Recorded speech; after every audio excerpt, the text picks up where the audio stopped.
Welcome back, everyone. We are on another week of Mondays with Micah.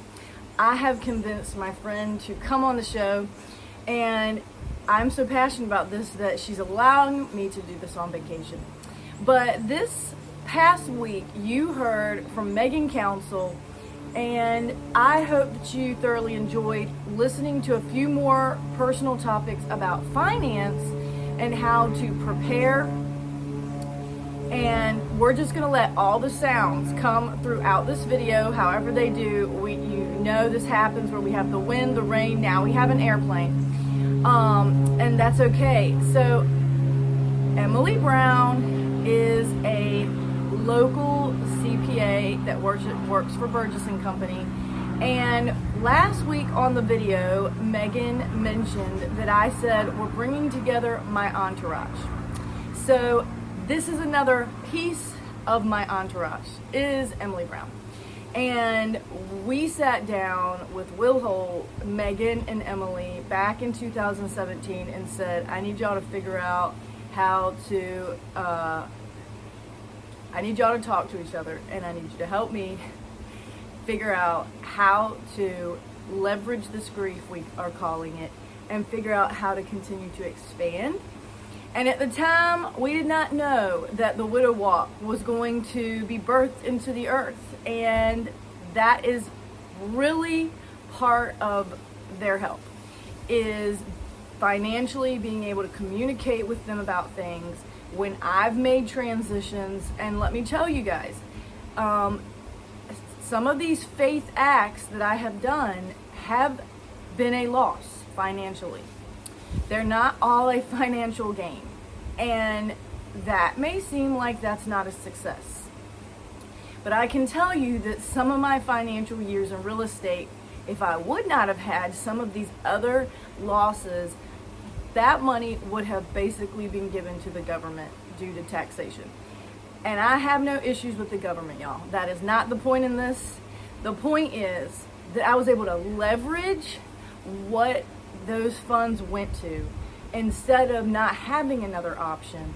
And I am so thankful for that because I had a book to show for it instead of just taxes. And so I'm not saying that she's a miracle worker, but I'm telling you that she has just used this week that doing my taxes has felt like a roller coaster. Okay, so I hope that gives you a little bit of a summary of that. It's not consistent. There's highs, there's lows, and there's some whips and turns. And I'm like, I don't know what to tell you. This is what it is. I hope you see the Lord's in this. I hope you see His faithfulness. And so without further ado, she said, I need your help with this. I don't like to get on these videos. I said, look, I just need you to talk about a few things because I know you have done taxes for widows before. You have walked through losses with people. And what are some of the maybe pitfalls of thinking we're better on our own? A lot of you, my husband did our taxes before he passed. And rightfully so.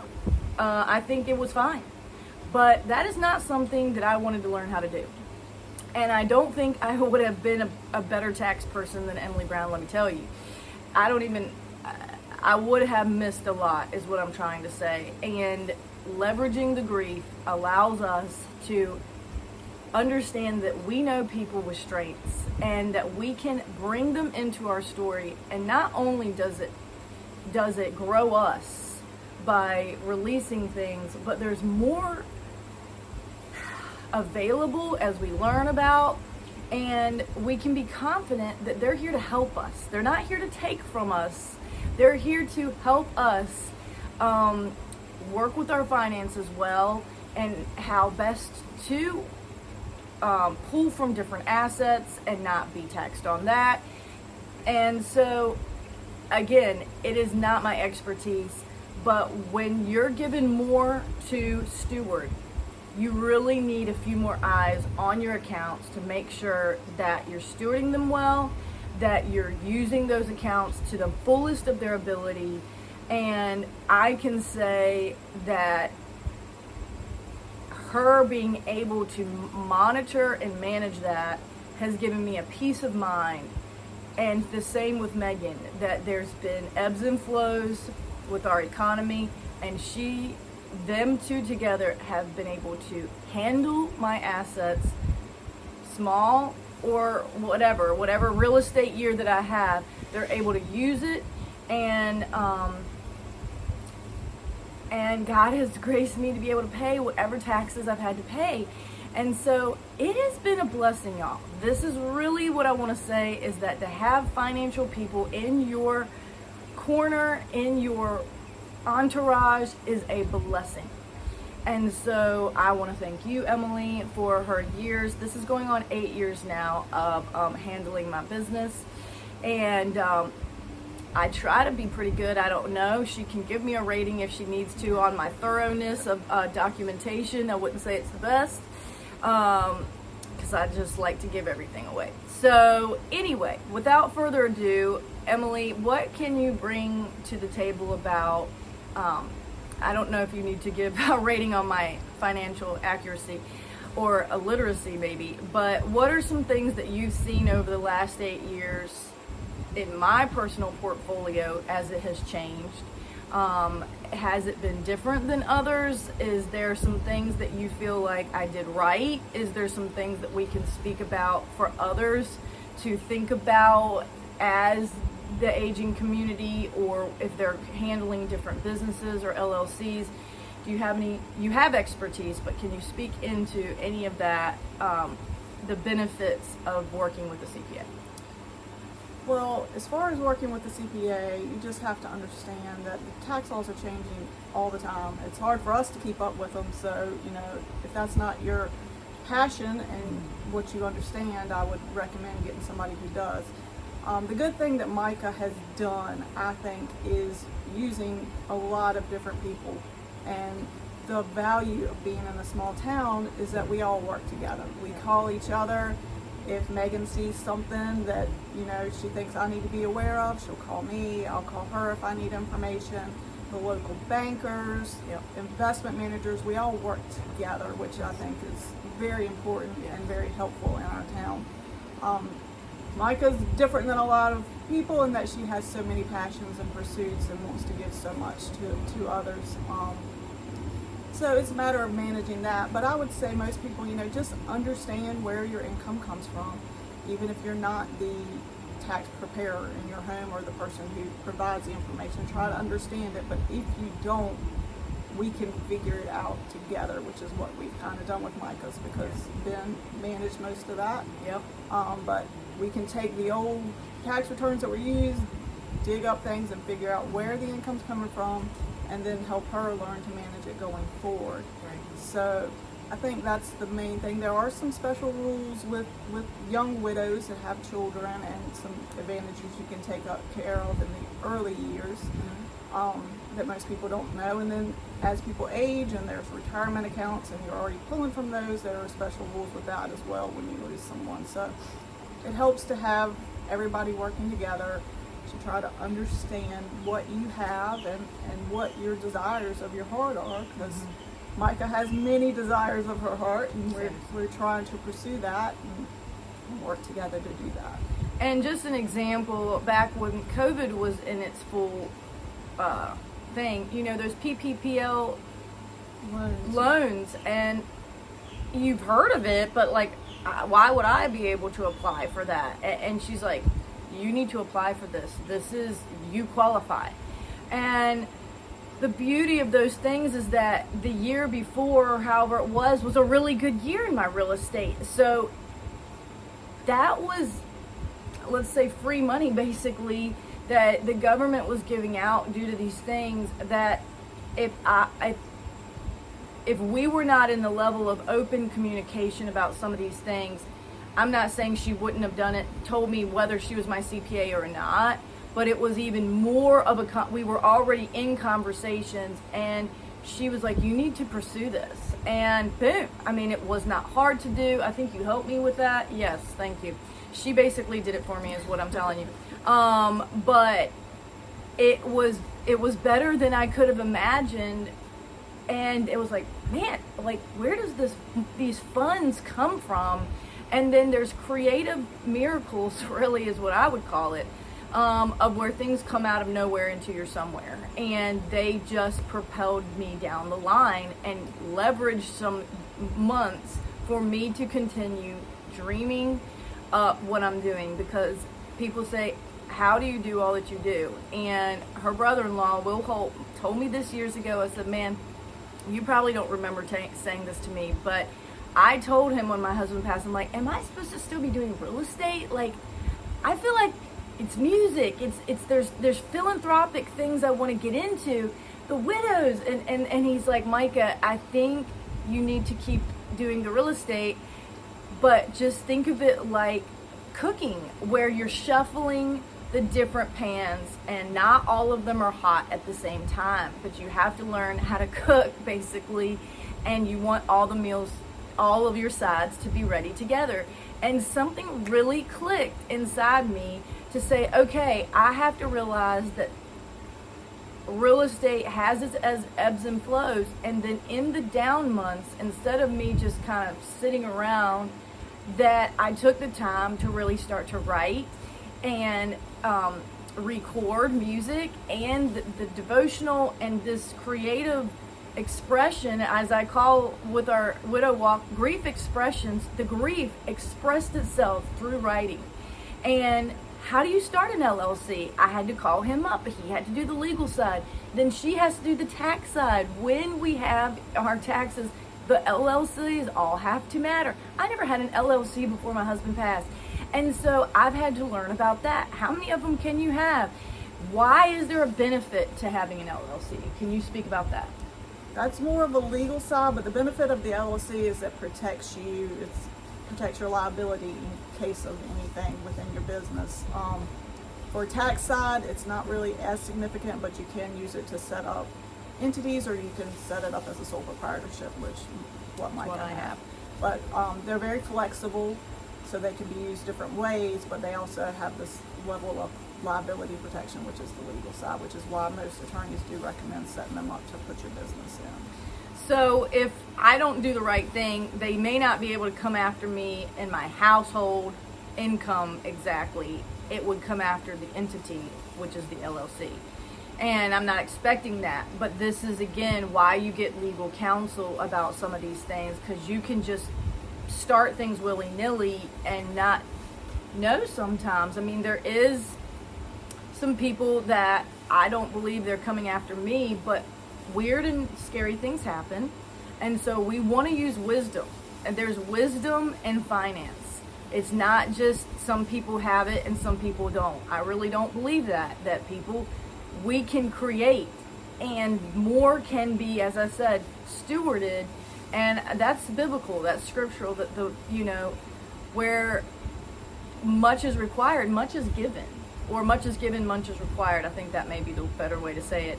And what's in your hand? I mean, that's a sermon, different one. What's in your hand? I'm like, oh my gosh, there's more in my hand than I realized. How do you grow what's in our hand? And we as females, God has ordained us to grow things. I mean, that is what we do. We incubate things, we carry things until, I like to say, they're full term. And then guess what? When we grow these little babies, we call them, these businesses feel like a baby to me, y'all. They all feel like babies. And I'm like, oh my gosh, what happens when you have a baby? You have more to do, actually, after you birth the baby than sometimes the incubation process of development and all the things. And so there's all these seasons and businesses of growth, from being a toddler to a full-grown business that basically can run itself. I would not say I'm at that level. So, but I would say this nonprofit is walking. This nonprofit is walking. There's things coming together, and we're excited to see what more the widows bring to us to desire to grow it.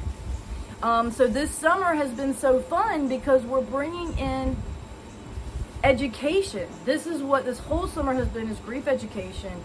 We are talking with people that are helping you locally. We're talking like with household things. We've brought on some people of trade, And then you have more of the professional sector, if you want to call it, that are in corporate jobs, I would say. Would you? Yes. So Emily and Megan and different ones, they're more in a corporate setting, but also necessary to our everyday life. What are some things this year that may have changed that you feel like, I mean, obviously for those who extended their taxes, I guess October 15th is a deadline for some of those people. But are there some things that we need to look out for, or for those of you who may have a CPA to ask about for the coming year? There is a giant bill with all kinds of new tax laws. I'm just starting to study on them, but there are a lot of changes coming up with the new bill. That some of them will happen in 2025, some of them will not happen until 2026. But there are a ton of new tax law changes. So I would recommend finding somebody who understands those and is studying and learning about all of those, because changes come when the government changes, tax law changes. So we got to be in constant learning mode and make sure that you have somebody who is doing that. And so what do I hear from that? Don't assume that the way your taxes were filed last year will be exactly the way they're filed this year. And guess what? She's just the messenger. But I can tell you, I'm sure there's some heated conversations with people as she's filing their taxes. And what can you do? What can you do when things are changing and you're just trying to punch in the numbers and people are not as informed coming in? How does that... Well, sometimes in the initial year of changes, it can be tough. People get upset. But we do try to project and plan for the next year, and hopefully, if there are some disgruntled people in a year of a tax law change, we can plan for the next year so that they're paying throughout the year and they don't have big problems all going at once. Forward. Hopefully the tax law changes will save most people money. We're hoping. I like that. But we'll see how that all turns out. And guess what? Every president has their prerogatives, and some may help us, some may put things down that may not help the small business person, to be honest. But we're hoping in my business, we want these interest rates to start coming back down. There's been some rumbling that could be happening.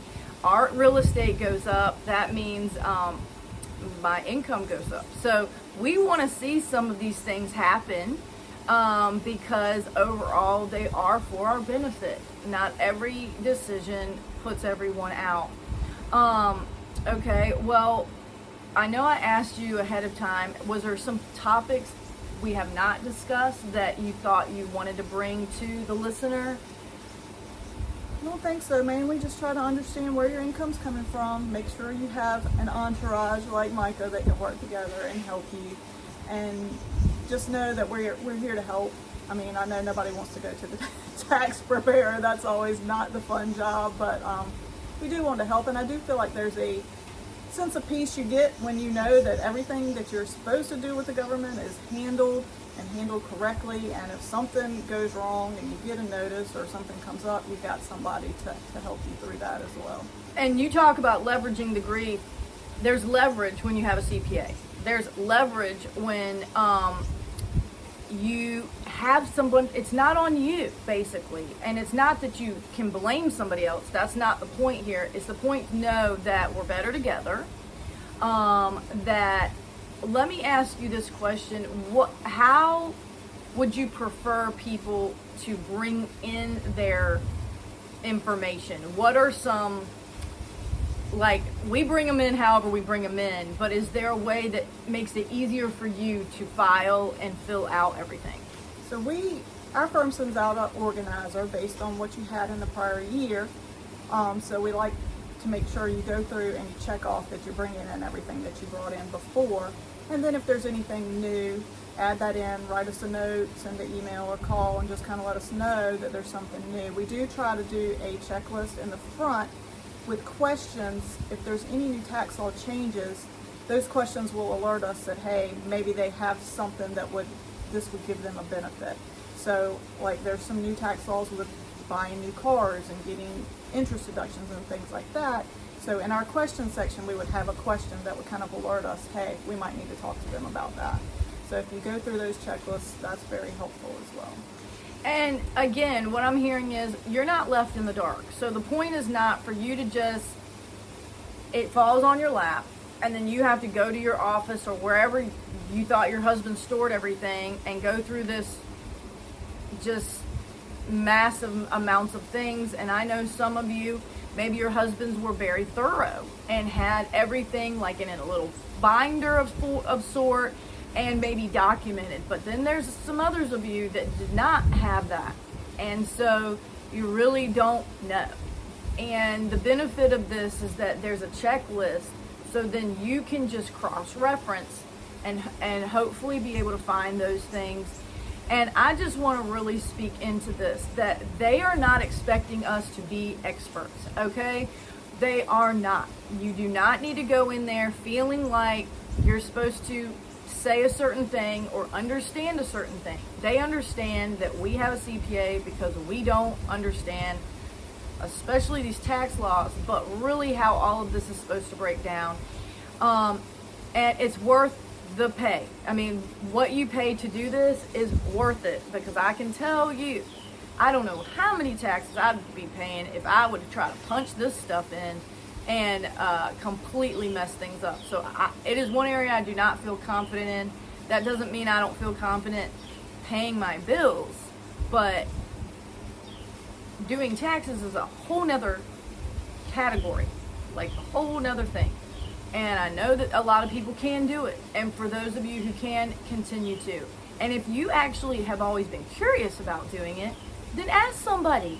They can walk you through that. I mean, do you have many that file themselves that you know? They don't typically call in, but occasionally if there's a question, somebody may call in and just say, look, I'm preparing my return. Can you just help me with this? Mm-hmm. Not often, but occasionally.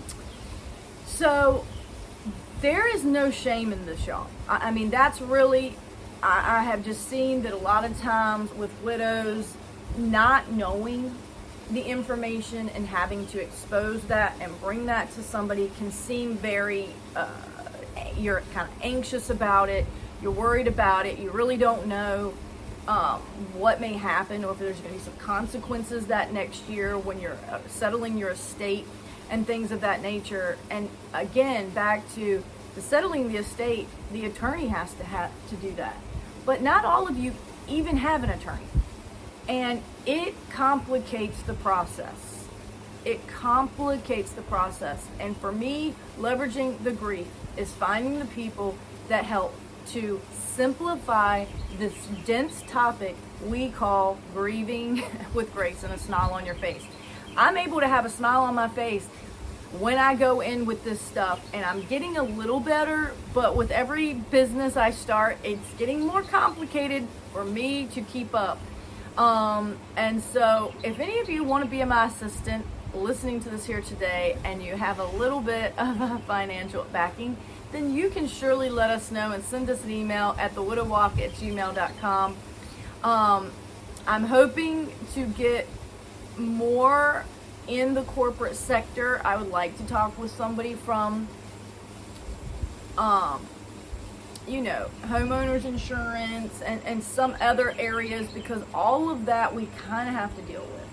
And so part of me doing this series this summer has been retracing the steps, which I say my husband set me up for success. And the beautiful thing is that we were friends before. That is not always everyone's story, that they're friends with an attorney or they're friends with a CPA. And that was really the blessing. As I started with, the blessing was that I knew people in these categories that I said, I'm done. I'm not even going to try this. It was very early on. I came to them and I said, well, if you have to be my person now, whether you want to or not, because this is being handed off. I'm not taking this on. And we've been able to do what we've been able to do. And so that, it just gets me excited. I'm like, how many other widows, if they put together a team, could support? The team is here to support the vision and as the vision gets more clear, how we're able to move together and make this vision a reality, and also know that just having an idea comes with some ramifications financially, and the financial ramifications have to be accounted for in the tax. So there is checks and balances to all of this, and that's the reality. We cannot take on these types of things where there's assets and income involved without getting people to help us along the way. And thinking that you can cheat the system by doing it yourself is not a good idea. It is not smart. It's going to bite you in the butt. It will bite you in the butt. So she doesn't need to give us examples of people who thought they were better doing it on their own and how it bit them in the butt. So I don't want to be that frank about it, but I'm getting that frank to say, finding your support team, learning to trust people with this. Their job, this is non-disclosure. They're not disclosing this information. Absolutely okay? This is not, there's no judgment in the information. They see so many numbers are numbers, they're neutral. And yes, we carry a face. And I want to be a good client. I will say that. I'm probably mediocre. But on the ease of her filing my tax returns and the information I'm giving. But all that to say, that's not the point. That's what I'm trying to say. It's not the point that we please our tax person because we did such a good job doing it. I do want to make things simpler for people, and so I'm trying to learn how to make it simpler when I give it to her. So we're not going to continue rattling on about this, but thank you, Emily, for coming on the show, for willing to share that. And I mean, how many clients does Burgess Company take on?